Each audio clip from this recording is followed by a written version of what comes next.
Thank you for being a part of this. Hopefully, the next 30 minutes will be really useful as we talk about really how to scale performance and scale new patient growth with the right MarTech in place, and specifically the right conversion tracking in place. So, very excited to have Charlie with us and to talk through both this approach, but also a case study of how we've implemented this in the past. And Charlie and I have worked on um, many shared accounts where we've implemented the right technology and the right bidding strategies and really been able to drive growth across a number of different healthcare verticals. So, Charlie, it's very exciting to have you here, and welcome to this webinar. Heck yeah. Always fun, Rich, and been excited about this one. So kick it off and see if we can add some value. Yeah, just briefly for those of you who don't know myself and Charlie, so I'm Rich. I'm the Chief Strategy Officer over at Cardinal. I'm heavily involved in media buying and analytics solutions. And Charlie, I'll let you introduce yourself and tell everybody what you do over at Line. Sure. Yeah, I'm Charlie Wen with Line, one of the co-founders, Chief Revenue Officer, which just means customer facing in my role. So work with our team that brings on new practices, do a lot of stuff with partnerships, and we collaborate with Cardinal quite a bit, as Rich alluded to. So the summary there is like I most of my time is with practice groups, marketing leaders, and then our agency partners to work on the stuff that we're going to talk about today. So excited to share it with you guys. Yeah, and if again, if you've never heard of Cardinal or Line, that what we do will become clear. But we both we we both specialize in Should have in said driving. that. Yeah, we both specialize in driving new patient growth for multi-location healthcare providers. That is our sweet spot. Cardinal is an agency, Line is a technology provider. So Right. let's let's jump into it. We've covered off on our wonderful background, so we won't spend any more time on this slide looking at these two mugs. But I just want to start and as we think about the problem statement that we're really going to address or attempt to address part of in this webinar, we see this all the time as an agency, a performance agency that works in healthcare, which is most of the time when a client will come to us or a prospective client will come to us and we will be auditing their account, oftentimes the refrain is the same. We're seeing a lot of activity in the ad account, we're seeing a lot of conversions, but we're just not feeling it with the business. And when we look at our internal numbers, new patient appointments are down, but we're investing more than ever in Google ads. We're investing more than ever in Meta. We've diversified. We feel like we're doing the right things. So what's going on? And the reality is, oftentimes what we find when we start looking under the hood of these accounts is it's almost always the same. They're tracking Prospects are tracking the easiest things to track. So it is a form submission that happens on a website. It is a calls from ad, which Google helps you set up, a call from an ad extension. It's a click to call on a landing page. It may be a click into an appointment scheduler. These are the easiest things to track, and they're also the most voluminous things to track as well. And so I think the default position is often to track these things because A, there's a lot of activity, and B, they're the easiest things to set up. And what we'll also see is we'll see people come in and they will have a call tracking solution, but they'll just be tracking all calls. And I'm sure Charlie can talk ad nauseum about the issue with tracking all calls. Uh, Ah. and so what that creates is this measurement gap where they know they're tracking something. They just don't know if what they're tracking is new patient growth. And what's what we found, and this is a real life example of a client where we got Line involved, is we were working with another call tracking provider. This was a dermatology group, huge volume of activity inside of the ad platform, tons and tons of calls, tons and tons of forms, and every week we're going into these calls. The team's got a huge smile on their face. They're like, the numbers are up. We're getting more conversions than ever. The CPA is down. Like everything is green, and the client was just looking sad. And they're like, well, yeah, but we're not feeling it. Our business isn't growing. We see what you're saying, but our business isn't growing. And eventually we did an analysis. We went through the call tracking and we listened to every call, or at least I think it was like over 1,000 calls. And what we found was 96% of the calls that were being driven from Google ads and Meta ads were not people who were looking for a new patient appointment. They were either existing patients or there was billing questions or it was solicitation, you name it. And so all this effort was going to just drive the wrong user to the site to take an action that we were then counting as a conversion, which was a huge miss on our part. And so this is the trap when you sort of look at leads in platform and you treat them all the same, right? It's like if you think about it, leads is that initial point at the top of the conversion funnel, with patients being at the bottom. And if you don't know how each and every type of these leads then flows through and converts into becoming a new patient, it's very difficult to optimize towards the right thing, right? And I think, Charlie in a minute here is going to talk to you about how we can optimize towards bookings and kept appointments eventually in patients. But in lieu of that, you might be optimizing towards forms, you might be optimizing towards calls from site, calls from ads, and a call from the website, as in this example, you can see in this table in the second column, a call from a website converts to a patient 12 times at the rate of a call from ad. But the way that the marketing platform sees it is it just sees a one in the conversion column, whether it's a call from ad or a call from site, unless you're setting arbitrary values inside of your ad platforms. But for most advertisers out there that are using max conversions or a target CPA as their bid strategy, the algorithm is treating all these lead events, all these conversion actions as the same. And so what it's going to do is it's going to go and chase the conversions that are the easiest for it to get, and the ones that it is often easiest for the platforms to get are your existing patients who do a brand search. They look up the name, Acme Dermatology. They go there, they pay $2 for a cost per click because it's a brand search that nobody else is bidding on. And they call you from the ad. They don't even go to the site, or oftentimes they're not even clicking, so you're not even paying for it. They just call you from the ad, and then that's a super cheap conversion. And Google's like, awesome. I just drove a $2 conversion, or I just drove a free conversion. I'm crushing it, right? And then I can make more Mhm. margin on the non-brand side. But in reality, all you've done is capture Dorothy, who was calling to change, her appointment to a different day because she can't make that one, or because she's got a billing question. So this is the problem when you're using an unqualified lead signal where you don't know the follow through to patient of these leads as the primary conversion action that the algorithm is learning off, because it is always going to find the path of least resistance, especially when you're giving it a CPA target to aim at. And oftentimes, what that means is you get this situation that we described on the previous slide where 96% of calls are not the result that you're trying to get to. And that's what the AI is learning off. So instead of so all that the AI does is it just over optimizes to those calls because they are the most efficient. And you start getting less and less of those new patient activity because they cost more. And so that is the major challenge here. And this is a cycle that you can so easily get stuck into, and that requires some significant reset that we're going to talk about right now. So I realize that I've just monologued quite a bit there. I want to hand it off to Charlie to really get into how do you solve this problem, Charlie? I mean, this is something that I know you're overly familiar with.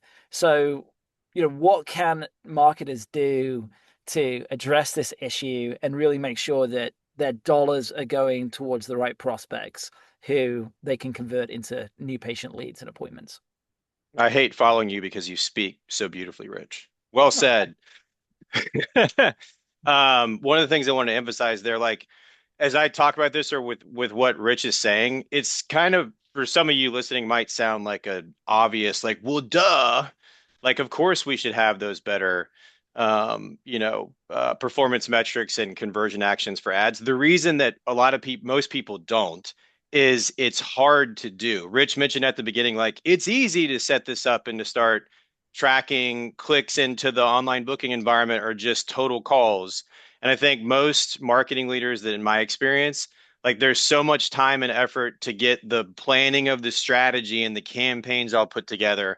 And even though they're well intentioned to say, hey, we got to make sure we can measure this, it's sort of like the last thing that they do, and they just get whatever, sort of legacy technologies available to easily capture basically those proxy metrics, right?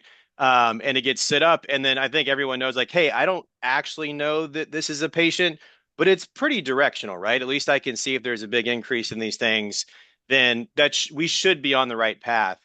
And as Rich mentioned in that example, I mean, in some cases, it's almost like detrimental, right? It's almost taking you in the wrong direction, or often is if you're just looking at those, proxy metrics. So what I'm going to do is just share sort of like the do-it-yourself version of what are the things you need to be thinking about to make the shift towards the signals of what you're really trying to drive, which first and foremost are verified true new patient leads or booking opportunities, and then booked appointments. And then we're going to talk about like how that translates into ad optimization and taking it even a step further to connecting it to revenue. So first thing, Rich mentioned all three of these, but the three core ways people could reach out: phone calls, web form submissions, and then a lot of the folks I imagine on the call have patient self-scheduling. You've got to be on top of all of those, right? If you only have call tracking set up and you're not capturing the other two, then obviously you're going to have partial data to begin with. So it's got to be all three of those. And you need to make sure that you're getting granular marketing, attribution, session data associated, with all those interactions, regardless of which one it is, and have them in a unified sort of aggregated data set. So the first thing is have a way to capture all these types of interactions with that marketing data in one place. Second thing, if you go to the next slide, is deduplication. This is one that a lot of people don't really think about that is super important because one of my colleagues always says they call it a patient journey for a reason. I know he's listening, so he's probably smiling right now. But what does that mean? It is common in healthcare specialties and dental and vet. Those are the three main that we serve, for the same patient or the same lead to have multiple touches before they book, right? So someone could call in from a Google ad and not schedule on that call. And then later they go back to the website via organic search and book their own appointment through the patient self-scheduling. That's the same person, right? So you've got to connect those. Otherwise, you'll have duplicate leads, and then your attribution tags will be mismatched, and you'll miss the opportunity in that example to send back a booked appointment to Google Ads. And so the best way to do this is using the phone number across these types of interactions in your unified data set. And at the very least, have the first touch and the last touch. Often there's more in the middle as well, but those two are definitely ones to begin with. And then the last piece here, if you go to the next slide, is the bookings, right? So online, if you're getting an actual online booking with session data, I guess you would know that is a booked appointment. With the other ones, you've got to be able to match up like a call with a patient record from your EHR, your practice management system. So in your unified data set, where you're deduplicating all of these sort of marketing interactions with calls, online bookings, and forms, then you've got to bring in patient records and try to match up. Okay, this call is associated with this patient record, again using phone number in that case, so that you would be able to say, okay, this turned into a booked appointment. And if you do that, then you're starting to have the type of information or the signals that you need to say, are we really driving actual patients and bookings from, all these campaigns and channels? So that's sort of the first part, is getting the performance metrics to that place. The next step is signaling back to the ad platforms, right? Now we know, okay, actual patient bookings associated with these click IDs, these campaigns. We've got to have a way to get that back into the engine, if you will. Using Google Ads as an example, but Meta and all the others are the same thing. Because as Rich mentioned earlier, like Google Ads is very good at getting more of what you tell it you want in general, and certainly if you're using something like a PMAX campaign. So you've got to make sure that the sort of what you're feeding it is the thing that you're after. So that's the DIY version. So what can we do with Go that, ahead. Charlie? What once you've got that unlock, then what can you achieve? Like what's the outcome? Yeah, I mean, then you're cooking with gas, as they say, right? The first thing that's going to happen, we'll see more specifics of an example here with a big derm, a practice group that we collaborated on. But you're gonna immediately see like a massive reduction in the cost per booking Mhm. of all the of Google Ads, for instance, right? Because Google Ads is going to automatically allocate dollars to the campaigns that are driving bookings and take dollars away from the ones that aren't. And that's sort of like the initial automated. I always say like that's going to happen while you're asleep, and usually happens pretty quickly, especially if you have healthy budgets and a lot of action. Then what we've got listed on this slide is the strategy piece, right? The whole human decision making component, where this is why, I always give shout outs to Rich and his team. You've got to have a marketing agency partner who, when once this data is available, can help you to make the right decisions, in a variety of ways. So once you're operating with, is this strategy or this campaign driving an actual booking? It opens up your playbook uh, across the board to be able to make better decisions that are going to lead to growth. Yeah, yeah, absolutely. And one thing I'll just call out on the thing that Charlie said about the overnight situation with bookings is as you guys move towards this approach, don't be surprised if those historical conversion actions that you measured actually start to dwindle away.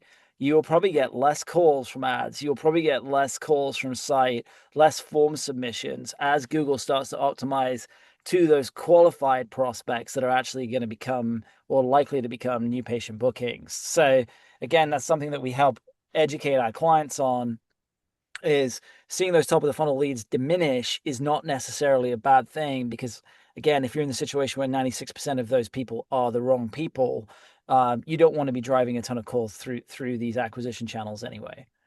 To go further on the budget approach and some of the investment strategy that this opens up, obviously with clarity and confidence opens up opens up the ability to become more strategic and make better decisions.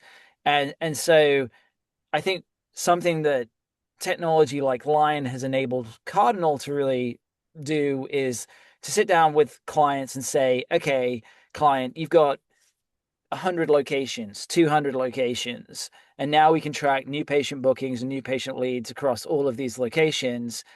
Where and we also have your capacity need data that may sit in another area, and we are taking these two pieces of information together, the performance that the channel drives and the capacity needs, and we're able to say with a lot more confidence, here's how where we've got to spend across these different groups, across these different cohorts, in order to move the needle and fill the appointments that you need filling at a level of efficiency that makes sense for you. And it's whereas before, because you're not able to tie the activity that you're driving to the business impact, it's a lot of guesswork and it's a lot of well, this location is a squeaky wheel, or they're saying, we just don't have enough uh, patients coming through the door, and we can't ascertain if that's because the marketing isn't working, or it's the conditions on the ground, or a competitor just opened up over the street, we just don't know, or maybe we just lost a provider and they took a bunch of patients with them. So now we're able to isolate the digital performance much, not completely, but much clearer than we could previously. And that helps us to sit down and be a lot more strategic about how we grow the business, how we support the business, and even how we shift investment away from cost centers that aren't working to redistribute them to continue to scale more efficiently in other areas. This is important too for like platforms that have lots of different brands, and you'll have a spectrum of some of the doctors and the practices that are like super gung ho about marketing and growth and are like on board and sort of this is a more straightforward conversation to have with them. Then there's others that you kind of like. I think you use squeaky wheel as the term in terms of if there's not data to objectively show what's actually happening, then the practices that weren't as excited to begin with about marketing are going to index on, I told you this wasn't working. And so it Hmm. makes it even more difficult in those situations when it's not clear cut as to how many actual patients are coming from this stuff. Yeah, yeah, and it makes those conversations and managing those relationships so much That's harder right. for the centralized marketing point of contact. Um, so anyway, let's get to the chase here, Charlie. Like, obviously we implemented we implemented line. We started optimizing towards new patient leads and new patient bookings away from these unqualified lead signals. And we saw three things. We reduced wasted spend on a ton of non-converting traffic that previously we thought was driving a lot of activity, but it was the wrong activity. A lot of spend on brand that we cut back on, and reinvested into non-brand that was driving net new patients. It allowed us, we just talked about, to you know invest at the correct level based on known performance across different locations. And then the other thing, which we haven't really talked about, is it gave us some additional insights inside of the platform, about why we were losing leads.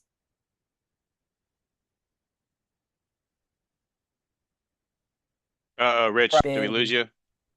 oh, can you guys hear me Lost okay? you. You're back. You're back. Keep going. Yeah. Sorry. It gave us some additional insights on the reasons why prospects were not booking.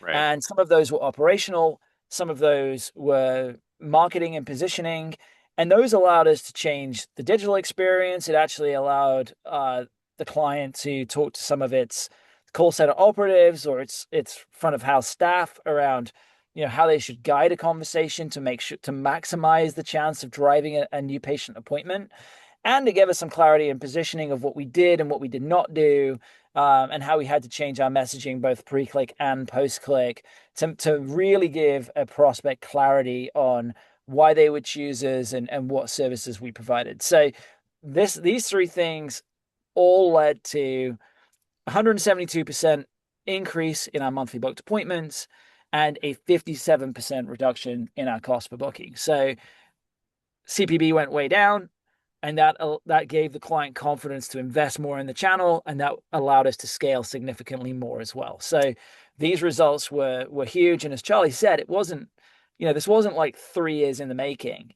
This was relatively quick after we optimized towards the right signals. I would say, this is kind of a 6 month process at most, but you'll start to see impact immediately, within, certainly within the first like 3 to 4 weeks. Absolutely.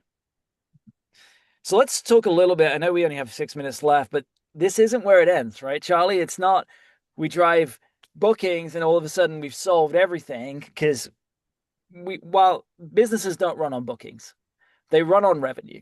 And so I know that there is another chapter here in Line's evolution and in our evolution that I want us to get to, which is going from beyond booked appointments, which is something that you've always been able to do in the Line platform, through kept appointments and actually looking at revenue and thinking about things like patient lifetime value, and eventually passing those metrics back into the platform, so that not only can you optimize towards new patients, but you can spend your dollars optimizing towards the right new patients, the most valuable new patients, that are really going to help grow the business. So Charlie, you want to talk to us a little bit about the EHR matchback? Yeah.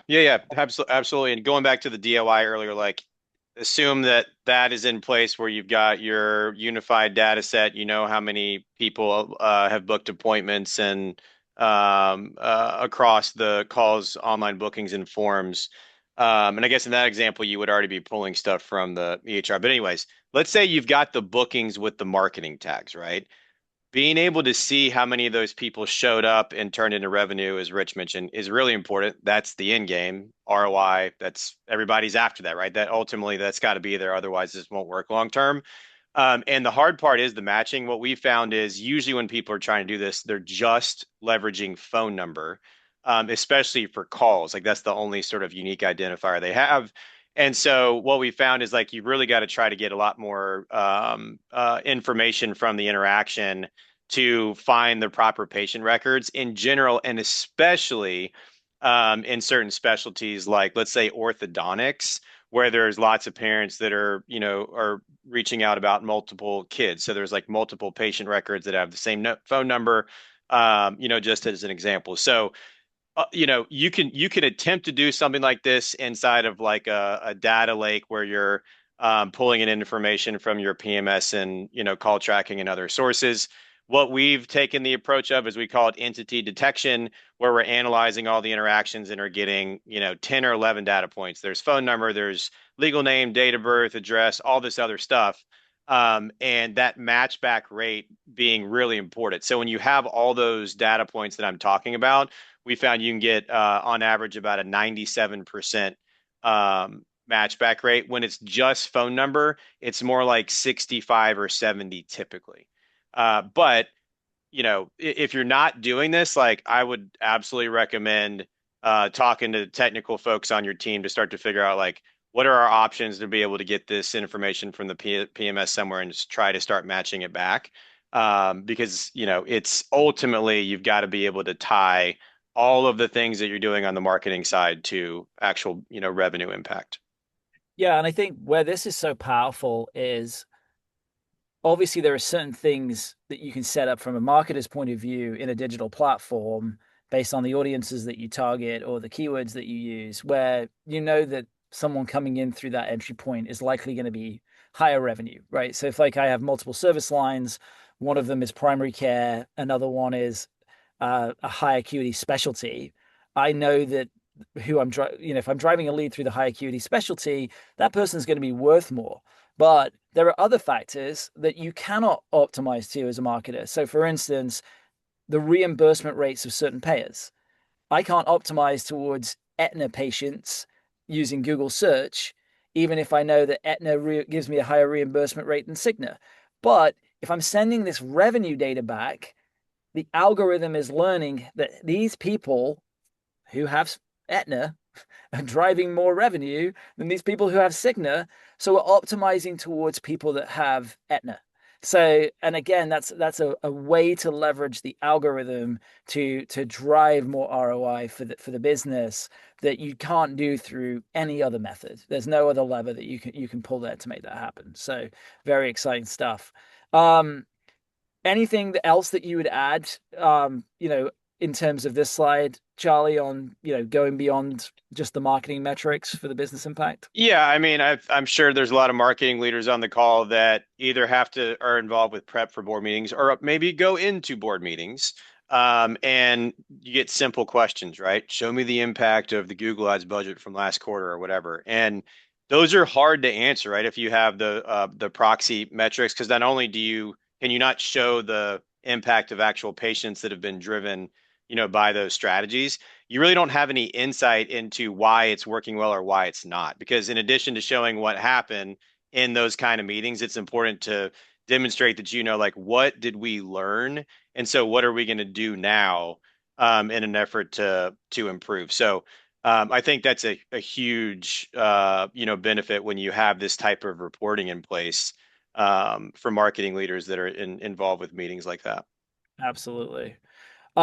Well, I know we're out of time, so Charlie, I just want to thank you for joining us to talk through these opportunities. If you're interested in learning more about Cardinal or more about Line, feel free to reach out to us and connect. But yes, I hope you guys found this webinar useful. And again, thank you for taking time out of your day to join us and see what we had to say.